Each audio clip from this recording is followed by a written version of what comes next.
Selamat datang kembali di sesi pembahasan mendalam kita. Oke, hari ini kita bakal kupas tuntas nih pertandingan Serie A antara Juventus lawan Parma. Ada catatan menit per menit yang detail banget, skor akhirnya sih 2-0 buat Juve, tapi ceritanya lebih dari itu ya. Betul sekali. Angka 2-0 itu hasil akhir, tapi prosesnya itu loh. Iya kan, kita punya rekaman lengkapnya, semua aksi penting, peluang, gol, kartu, pergantian pemain. Jadi misi kita kali ini, kita mau saring momen-momen paling krusial dan coba pahami dinamika pertandingannya. Apalagi Juve sempat main dengan 10 orang tapi tetap menang. Tepat, fokusnya di situ. Gimana sih alurnya?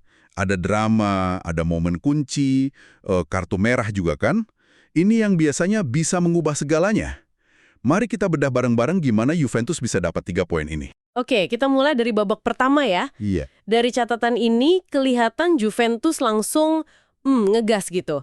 Menit ketiga udah ada sundulan Thuram, tapi masih bisa diselamatkan kiper Parma, si Suzuki. Iya, Parma juga coba bales cepat tapi diblok. Sepak pojok pertama buat mereka juga belum hasil. Awalnya cukup terbuka. Intensitasnya langsung tinggi berarti ya? Betul, nggak pakai lama. Itu kelihatan juga dari pelanggaran awal Bremer, terus kartu kuning buat Gatti di menit ke-14. Wah, dapat kartu secepat itu, lumayan membatasi bek kan? Iya juga ya, tapi ini nunjukin kalau kedua tim nggak mau kasih celah sama sekali. Nah, itu dia. Juventus kelihatannya banyak banget bikin peluang di babak pertama ini. Sundulan Conceição di tepis, 13. Terus peluang emas Jonathan David. Wah, tipis banget itu melencengnya, 16. Conceição coba lagi, 30. Bremer juga sundul 2 kali, 11, 42. Yildiz coba soloran, 18. Tapi kok skornya masih 0-0 sampai turun minum ya? Kenapa tuh kira-kira? Pertanyaan bagus. Dari catatannya, volume serangan Juve emang tinggi banget. Tapi ada beberapa faktor nih. Pertama, finishing mereka gimana ya? Kurang klinis gitu. Banyak yang melambung atau melebar. Oke, penyelesaian akhir. Kedua, kita harus kasih kredit juga buat kiper Parma, Zion Suzuki. Namanya disebut beberapa kali kan? Melakukan penyelamatan penting. Ah, iya benar juga. Ketiga, pertahanan Parma, walau ditekan terus, kayaknya cukup rapi ya buat halau bola mati.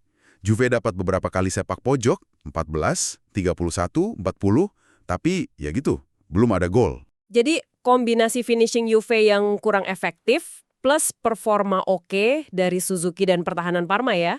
Bisa dibilang gitu. Sementara Parma sendiri mereka ada beberapa sepak pojok juga sih, 38, 39, 45. Terus satu tendangan bebas bahaya 15 yang diamankan di Gregorio. Tapi secara umum kayaknya lebih banyak nahan serangan Juve ya di babak pertama. Ya secara garis besar polanya gitu. Juventus nekan, bikin banyak peluang, tapi ya setengah matang gitu. Parma bertahan cukup rapi, sesekali coba nyuri lewat bola mati atau serangan balik, tapi belum bahaya banget buat di Gregorio. Skor 0-0 pas jeda, mungkin Juve agak frustrasi ya. Masuk babak kedua tempo kayaknya nggak turun nih. Parma langsung coba lewat Pellegrino 47, tapi diblok, dibalas Gatti dari Juve 48, hampir aja itu melambung di atas mistar. Yildiz juga coba lagi 51, tipis melebar. Nah, tapi momen yang bikin deg-degan mungkin pas menit ke-54 itu ya. Oh iya, Francisco Conceição itu ya?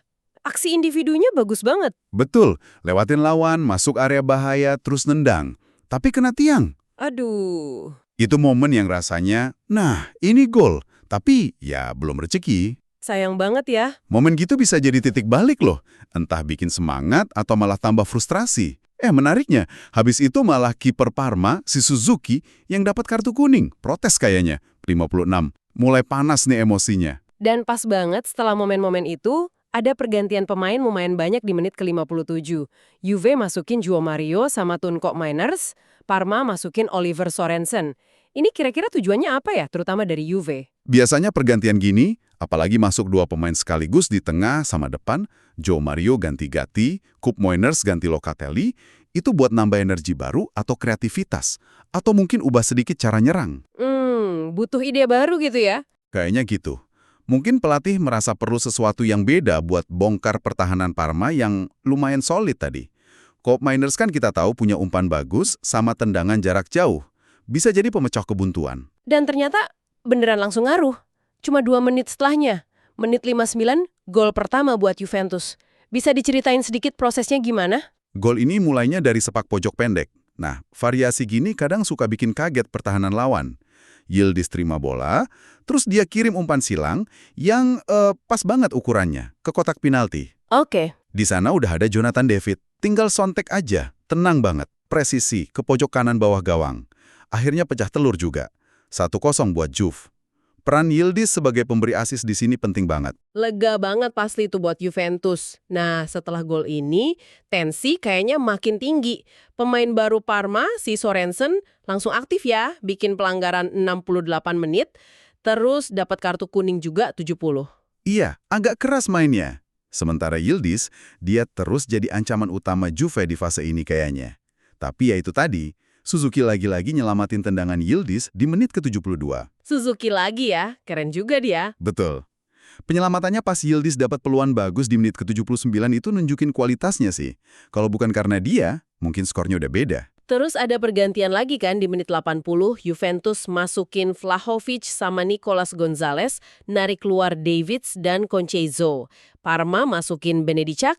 Masuknya Vlahovic ini ada maksud khusus kah? Vlahovic ini tipe striker yang beda sama David ya. Dia lebih kuat fisiknya, naluri poachernya di depan gawang kuat banget. Masukin dia bisa jadi emang niatnya cari gol kedua, mungkin jadi target umpan silang, atau manfaatin kemelut. Sinyal kalau Juve mau ngunci kemenangan nih. Tapi, nah ini dia, plot twist. Menit ke-83, Andrea Cambiaso dapat kartu merah langsung. Di catatan disebutnya reaksi bodoh. Ini kan momen krusial banget yang harusnya nguntungin Parma dong. Tentu saja. Jelas banget. Main dengan 10 orang, apalagi di 10 menit terakhir pas cuma unggul 1 gol, itu situasi sulit banget. Momentum harusnya langsung pindah ke Parma. Iya kan?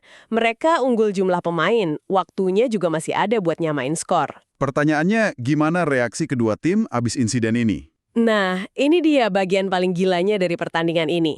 Cuma semenit setelah kartu merah Cambiaso, menit ke-84, Juventus malah cetak gol kedua. Gimana ceritanya nih? Luar biasa emang. Dan coba tebak, siapa kreatornya? Yildiz lagi. Betul, Kenan Yildiz lagi yang kasih assist matang. Kali ini ke Dusan Vlahovic yang baru masuk beberapa menit sebelumnya. Vlahovic nunjukin kelasnya. Kontrol bola bagus di kotak penalti, gerak sedikit ngecoh back, terus tembakan keras akurat ke pojok kiri bawah. Skor jadi 2-0, justru pas Juve main dengan 10 orang. Wah. Ini pasti pukulan mental yang, telak banget buat Parma. Udah unggul pemain, malah kebobolan. Gila sih ini, mencetak gol cuma semenit setelah pemainnya di kartu merah. Ini lebih nunjukin hebatnya mental Juve ngerespons tekanan atau Parma yang lengah ya? Mungkin kombinasi ya. Dari sisi Juve, ini jelas nunjukin mental yang kuat banget sama efisiensi klinis dari Vlahovic. Mereka nggak panik, malah langsung nyerang pas Parma mungkin lagi mikir gimana manfaatin keunggulan pemain. Oke, jadi ada celah di Parma juga. Bisa jadi. Dari sisi Parma ini bisa dilihat sebagai kegagalan baca situasi, mungkin terlalu pede atau malah lengah sesaat. Gagal antisipasi serangan balik cepat Juve, harusnya kan mereka bisa lebih solid pas baru unggul jumlah pemain. Iya, masuk akal. Nah, setelah gol kedua itu, Parma ya coba ngejar sih. Ada tendangan Bernabe Garcia 88, tapi diselamatkan di Gregorio. Dapat sepak pojok, tapi nggak ada hasil. Terus ada pergantian terakhir juga kan, termasuk Yildiz ditarik keluar diganti McKennie. Iya, Yildiz ditarik menit 89. Setelah 2 asis keren dan main bagus banget, mungkin sekalian kasih aplaus dari penonton. Terus ya masukin McKennie buat perkuat lini tengah.